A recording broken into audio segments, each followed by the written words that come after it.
So, the Falls panel, the point of the show, we try and guess the scores of 3 big games this weekend. We'll get 3 points if we get it absolutely right, 1 point for getting the outcome right, nothing for getting it wrong. Bottom of the table, shockingly, as a man who'd won it a couple of times. Andy Jacobs on 41, just 1 point. Relegation looming. Motti is next up the table, 43, 1 point for you last week, Motti, but, you know, you kind of, there's a bit of a gap opening up to mid-table. That's courtesy of the pros. Eddie McGoldrick joined Max, who was in for me, and Andy last week. But Eddie got 4 points, so they're now on 51. On 53, the TalkSPORT listeners, Andrew, the West Ham fan, got a very creditable 2. But I must thank Max Rushton, who got me 5 points sitting in poor for work me. From Max. Top work, Max. Not happy about which means I'm now top of the tree on 55. Wow. All my own work, clearly. Me and Motti are not happy. No, we're not. No, we're not. You can have a go at the FA about this one, all right? No. So anyway, let's. Motti's obviously stuck around. Mike Parry has joined us. Mike has been so important in the last 20 years of TalkSPORT. Very kind of you. And so we thought we had to get you in, Mike. Well, that's very nice. You're going to represent. You were the station controller back in the day. I was actually. I've just read the book of the 20 years. You're on in nearly every page. Am I? I don't even get a credit at the end, to say, they did all this. And I swear, they've nicked my book on Alan Brazil. There's not got a Bubbly in Brazil. So I'm looking for the right fee. So, Mike, you're going to be our pro this afternoon. Because you did play, was it for Chester Boys? Or? Excuse me, English Grammar Schools. English Grammar Schools. Okay. That's good. So, international. And we've got Would you ever ask Motti, did you play at all? Yeah, you were quite good. You played the same school team as Gary Newbond, didn't you, John? Well, it was a rugby school, so unfortunately we didn't. He was first 15 rugby captain, and I wasn't allowed to play football at school. So apart from a feeble attempt at Sunday league, no. Chris, the Wolves fan. Good afternoon, Chris. Good afternoon, lads. Yeah, you're going to be representing the listeners. Are you any good at football? That's had everybody to the mix. Could you have been a pro? Yeah. I used to play 17 years. I played for 17 years many moons ago. Well, that's I'm sure he can still turn it on. Let's get underway, shall we? Watford versus Spurs is the first game. And I think I'll be watching this through the cracks of my fingers. It's live on TalkSPORT 12:30 tomorrow.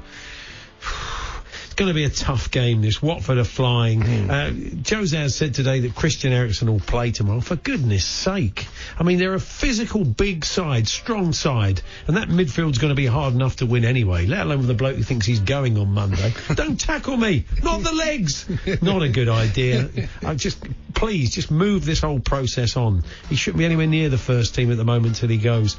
I think it's going to be a draw. I'll go with Sonny equalise late in a 2-2 draw. What do you think, Chris, the Wolves fan? I think Spurs are going to win it 2-1. I think they've got too much quality. I know Watford are playing well, and Troy Deeney, but I think Spurs have got too much quality. Well, I hope you're right. There we are, 2-1. Mike, our pro today, what do you think? It's going to be 2-1 to Watford. I'm convinced of this. They're on a roll. Nigel Pearson's got them going, and I still hold to the belief that Nigel Pearson was a very important factor in shaping the Leicester team that won the Premier League and never got the credit for it. So I think he's coming back big style. 2-1 to Watford. 2-1 to Watford. Motti? Yeah, I think your point about Nigel Pearson is very good, because if Watford were to win tomorrow, that's 4 consecutive top-flight games at home for the first time since 1986, when John Barnes was playing for Graham Taylor. I think Watford will get at least a draw here. I don't think Spurs are in great form. I'm going to go 1-1. But I just want to mention 2 people. I read this morning, Paul, that there have been very few permanent transfers in the window so far, mostly loans. Watford, under the radar, have brought in 2 overseas players. You might hear about them, not tomorrow. One might be on the bench, but you'll hear about them before the end of the season. João Pedro from Fluminense, which was where Richarlison came from. And Ignacio Pusetto from Udinese, which, of course, is the Pozzo's kind of...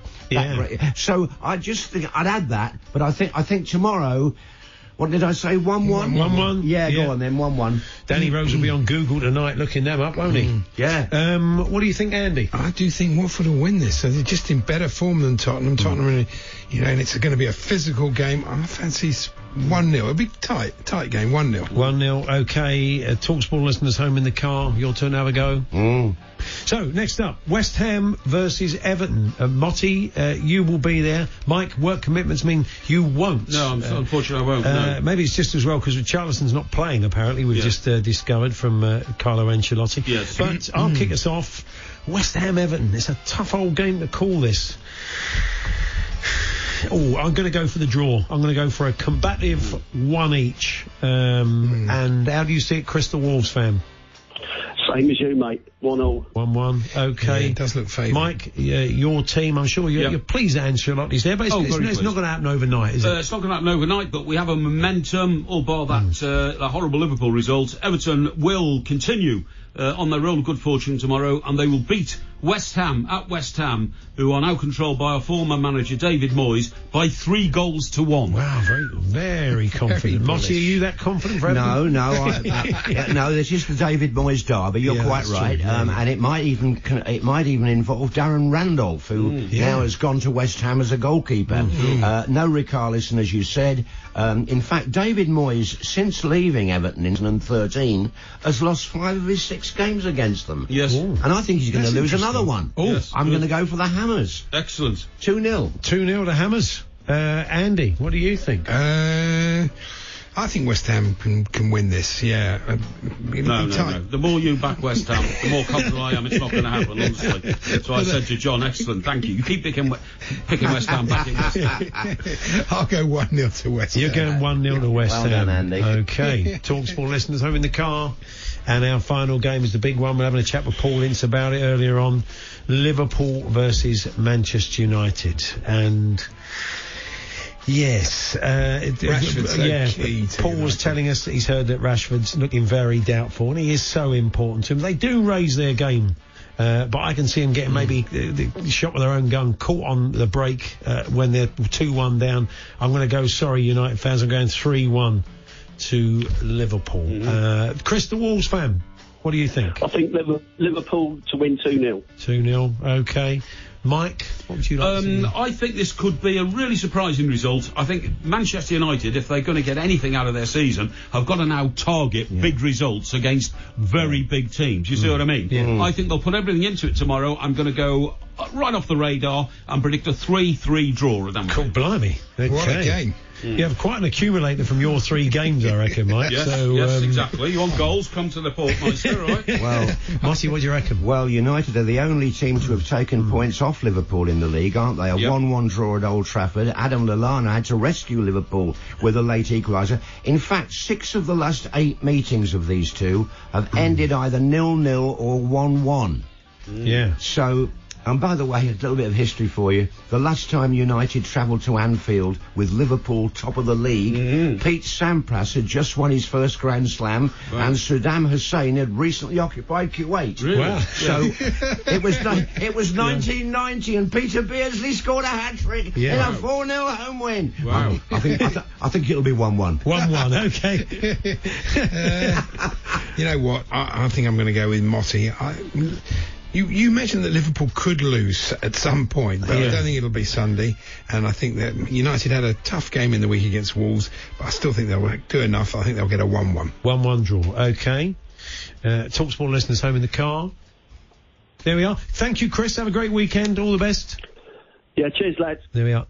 Chris, the Wolves fan there. Now, we're playing some classic clips this afternoon. I think it's fair to say, Mike, a bit of Mr. Parry. You've popped up once or twice over the years in the clips, which is why there's been 1 or 2. I think we may have found the 1 or 2 you were in. And this is one that the producer has... I've not heard this one for years. I haven't heard this one for ages. It was you, Mike, let's have a listen, reflecting on the festive period. In the old days, I could see why Boxing Day was such a popular day to get out. Go and have a ski on the Thames because it's frozen, all that kind of stuff. Or light a bonfire on the Thames and it's frozen, but stand well back, of course, because the bonfire will melt the ice. Did you ever have a ski on the Thames? No, is that something you ever did? No, not in my lifetime, but, this is my theory about global warming. It's all about sunspots. They had sunspots in the 1600s, so the Thames used to freeze and they used to light bonfires on it. I do not recommend that these days. No, it's certainly not today, so it's fairly mild, isn't it, really? I think you'd have trouble to get it a spark, wouldn't you, really? Well, look, Mike, lovely to see you. Yeah, thank you very much for coming. I do appreciate it indeed. I can still remember first time I worked with you guys on the show. It was actually back in Oxford Street. It was, and we've been in 2 separate locations since then. The magnificent new studios here. Then between then and now, we were down at Hatfield. But I remember so well, it was an evening show. You guys came in, you replaced somebody who wasn't doing anything. I sat there listening to your show, and I thought, thank God I found a slot that's going to work. And my judgment was right then. It's been right now and right ever since. Fantastic. Well, listen, congratulations to all of you, because it is 20 years since you kicked this thing off. And enjoy your anniversary dinner. Did you say you're taking? No, he was winding you up. Well, I'm glad you said that, because I was going to say put a bottle of champagne on the table for me. I'm glad now. You know, we're sick of the sight of each other. We don't spend any leisure time together. Well, also, Motty, I've only come in this afternoon because there's a party now starting at 4 o'clock out there. Oh, the right. bubbles, Oh, is it? I'm coming to see you boys. I'm going to get stuck into the free for the booth. party. Brilliant. Good. Well, that's Thank nice. you, Mike. Thank you, John. We'll see you Monday, yes? Yes, you will. Enjoy the West Ham Everton game. Thank you. It's Hawksbee and Jacobs.